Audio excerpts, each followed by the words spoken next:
ইলিশ সর্ষে পোস্ত আপনারা তো অনেকেই অনেকভাবে বানিয়েছেন, কিন্তু অনেক সময় এটা পারফেক্ট হয় না বা তেতো হয়ে যায়। কি করে একদম পারফেক্ট ইলিশ সর্ষে পোস্ত রান্না করবেন, সেটাই আজকে আমি আপনাদের সঙ্গে শেয়ার করেছি। নমস্কার বন্ধুরা, মাদার সিম্পল কিচেনের তরফ থেকে আমি অন্তশ্রী আপনাদের সকলকে জানাই স্বাগত। নতুন দিনের নতুন রেসিপি নিয়ে আবার হাজির হয়ে গেছি। আজকে আমাদের রেসিপি ইলিশ সর্ষে পোস্ত। চলুন দেখে নেওয়া যাক কি করে করছি আমি এই ইলিশ সর্ষে পোস্ত। এর জন্য দরকার আমাদের ইলিশ মাছ। আমি এখানে বেশ বড় সাইজের ইলিশ মাছ নিয়েছি 800 গ্রামের। এটা 5 পিস হয়েছে, আর এটা কিন্তু ডিমযুক্ত ইলিশ মাছ। এবার মাছটাকে প্রথমে ম্যারিনেশন করতে হবে। এর জন্য আমি এখানে হলুদের গুঁড়ো ও লবণ দিয়ে ভালোভাবে মাছগুলোকে মাখিয়ে নেব। ম্যারিনেশনটা কিন্তু খুব ভাইটাল এই রেসিপিটার জন্য। আমরা অনেক সময় ভাবি যে ম্যারিনেশনের অত দরকার নেই বা এটা অত ইম্পর্ট্যান্ট না, কিন্তু রান্নার স্বাদ আনতে ম্যারিনেশনটা কিন্তু একদম ম্যান্ডেটারি। দেখুন, ভালো করে আমি কিন্তু হলুদ ও লবণ ভালো করে মাছের মধ্যে আমি কিন্তু মিশিয়ে নিচ্ছি। প্রত্যেকটা মাছের গায়ে ভালো করে মাখিয়ে নিতে হবে, আর 10 মিনিটের জন্য রেখে দিচ্ছি। এবার আমি এখানে পোস্তটা বেটে নিচ্ছি। আমি এখানে 2 টেবিল স্পুন পোস্ত নিচ্ছি, স্বাদ অনুযায়ী লবণ নিচ্ছি, আর নিচ্ছি লঙ্কা ঝাল অনুযায়ী, আর একটু গরম জল দিয়ে আমি এটাকে ইনস্ট্যান্ট বেটে নেব। আপনারা চাইলে এটাকে শিলেও বেটে নিতে পারেন বা কিছুক্ষণ ভিজিয়ে রেখে বাটলেও কিন্তু খুব সুন্দর হবে। ঝটপট করার জন্য আমি এখানে গরম জল দিয়ে বেটে নিচ্ছি।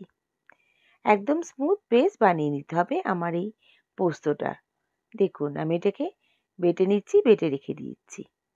এবার আমি এখানে সর্ষেটা বেটে নেব। তার জন্য আমি এখানে 5 টেবিল স্পুন মতন কালো সর্ষে নিচ্ছি, আর এখানে নিচ্ছি আমি 2 টেবিল স্পুন মতন সাদা সর্ষে। আপনারা ভাবতেই পারেন যে সর্ষে পোস্তটা একসাথে বেটে নিলেই হতো, কিন্তু এখানে কেন আমি পোস্তটা আলাদা বাটছি সেটা আমি আপনাদের পরে বলছি। দেখুন, এখানে 2 চামচ সাদা সর্ষে দিয়ে এখানে দেব আবার স্বাদ অনুযায়ী লবণ ও ঝাল অনুযায়ী লঙ্কা, কাঁচা লঙ্কা।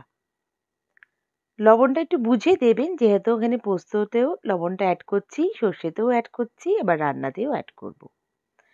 দেখুন, এবার আমি এখানে লঙ্কাটা দিয়ে গরম জল দিয়ে আমি কিন্তু বেটে নিচ্ছি।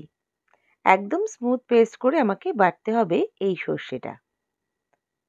দেখুন, সর্ষেটা আমার বাটা কিরকম হয়েছে, বেশ সুন্দর বেটে নিয়েছি। এবার আমি সর্ষেটাকে দেখুন একটা কন্টেনারে ঢেলে নিচ্ছি, আর মিক্সির গায়ে জল দিয়ে ভালো করে এটাকে একটা স্মুথ পেস্ট করে নিচ্ছি, ভালো করে একটা পাতলা পেস্ট করে নিচ্ছি। এবারে আমি এটাকে একটা স্ট্রেনারের সাহায্যে ছেঁকে নেব। এই কারণেই আমি কিন্তু পোস্তটাকে এর মধ্যে অ্যাড করিনি, যেহেতু আমি যদি পোস্তটা এর মধ্যে অ্যাড করতাম, পোস্ত অনেকটা কিন্তু বাদ চলে যেত। দেখুন, আমি এখানে এটাকে একদম ছেঁকে নিয়েছি। এর জন্য কিন্তু আমার রান্নাটা তেতো হবে না। অনেক সময় সর্ষে পোস্ততে সর্ষেটার জন্য তেতো হয়ে যায়, রান্নাটা ভালো লাগে না। যদি এইভাবে ছেঁকে নেন তাহলে তেতোও হবে না, আর রান্নাটা অনেক সময় বদহজম হয় সেটাও হবে না। কড়াইতে পরিমাণ মতন সর্ষের তেল দিয়ে আমি এখানে 1 চামচ কালো জিরে অ্যাড করেছি, আর দিচ্ছি চেরা কাঁচা লঙ্কা। আপনারা যদি রান্নায় ঝালটা একটু বেশি পছন্দ করেন, এখানে লঙ্কাটা অনেকটা বেশিও দিয়ে দিতে পারেন। এখানে কিন্তু অবশ্য ফ্লেভারটা খুব সুন্দর আসবে এই লঙ্কাটা দিলে পরে। এবার এখানে 1 চামচ হলুদের গুঁড়ো দিচ্ছি, দিয়ে একটু হালকা নাড়িয়ে চাড়িয়ে নিচ্ছি। বেশ লঙ্কাটা একটু ফ্রাই হলে ওই সুন্দর গন্ধটা আসবে। এবার এখানে আমি অ্যাড করে দিচ্ছি আমার সর্ষে বাটাটা। সর্ষে বাটাটা দেওয়ার পরেই আমি এখানে অ্যাড করে দেব বেটে রাখা পোস্তটা, দিয়ে ভালো করে একটু নাড়িয়ে চাড়িয়ে নিচ্ছি। এই রেসিপিতে আর কোনো জল কিন্তু ব্যবহার হবে না, যেহেতু এখানে অনেকটাই গ্রেভির জল আছে, আর গ্রেভির জন্য এটা কিন্তু সাফিসিয়েন্ট। দেখুন, যখন ভালো করে ফুটতে আরম্ভ করবে, তারপর আমি কিন্তু এখানে মাছগুলোকে অ্যাড করব। একদম ঠান্ডা অবস্থায় মাছগুলো দেবেন না, তাহলে ভালো লাগবে না। আমি এখানে স্বাদ অনুযায়ী লবণটা অ্যাড করছি। লবণটা একটু টেস্ট করে নেবেন, যেহেতু পোস্ত সর্ষেতে লবণটা আছে। দেখুন যখন গ্রেভিটা ভালো করে ফুটছে, আমি এর মধ্যে এখানে ম্যারিনেট করে রাখা মাছগুলোকে অ্যাড করে দিচ্ছি। সাবধানতা বজায় রেখে মাছগুলোকে অ্যাড করছি। দেখুন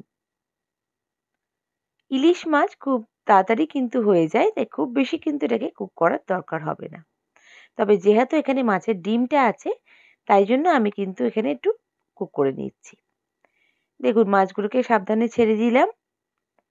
এবার কিছুক্ষণ ফোটার পর আমি কিন্তু মাছগুলোকে একটু উল্টে দেবো। দেখুন মাছগুলোকে উল্টে দিতে হবে, আর আমি এখানে চেরা কাঁচা লঙ্কা অ্যাড করছি। এতে ফ্লেভারটাও খুব সুন্দর আসবে গ্রেভিটার। দেখুন ভালো করে একটু উপরে ঝোলগুলোকে আমি দিয়ে দেব। কিছুক্ষণ ফোটার পর আমি এখানে মাছগুলোকে আলতো হাতে উল্টে নিচ্ছি। একটা কিছুর সাহায্যে এটাকে উল্টে নেবেন, তাহলে কিন্তু ভেঙে যেতে পারে। তাই জন্য দেখুন আমি আলতো করে একটা কাঁটা চামচের সাহায্যে উল্টে দিচ্ছি। প্রত্যেকটা মাছ একইভাবে আমি দুবার করে উল্টে নেব। প্রথমে আমি দেখুন এগুলোকে উল্টে পাল্টে নিচ্ছি। সব মাছগুলোকে আমি এখানে উল্টে পাল্টে নিয়েছি। যেহেতু এখানে একটু ডিম আছে, মাছগুলো কিন্তু ভালোভাবে একটু উল্টে পাল্টে নিতে হবে। দেখুন এবার দিয়ে আমাকে কিছুক্ষণ জন্য জাস্ট আমি 5 মিনিটের জন্য ঢেকে রেখে দেব। 5 মিনিট পর ফিরে আসছি। দেখুন এবার আমি আবার আলতো করে মাছগুলোকে উল্টে দেব।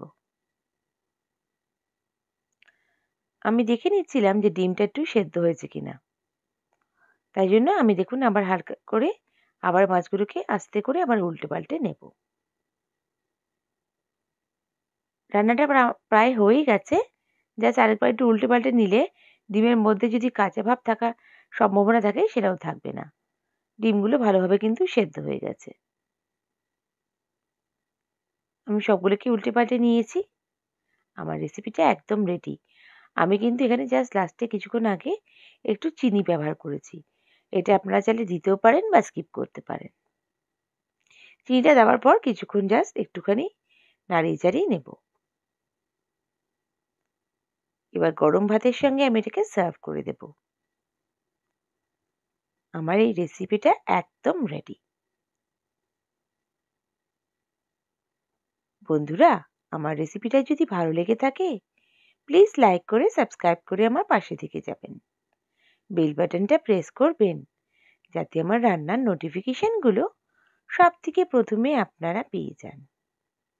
আপনাদের এক একটা লাইক কমেন্ট আমাকে মোটিভেট করে নতুন নতুন রেসিপি নিয়ে আসার জন্য।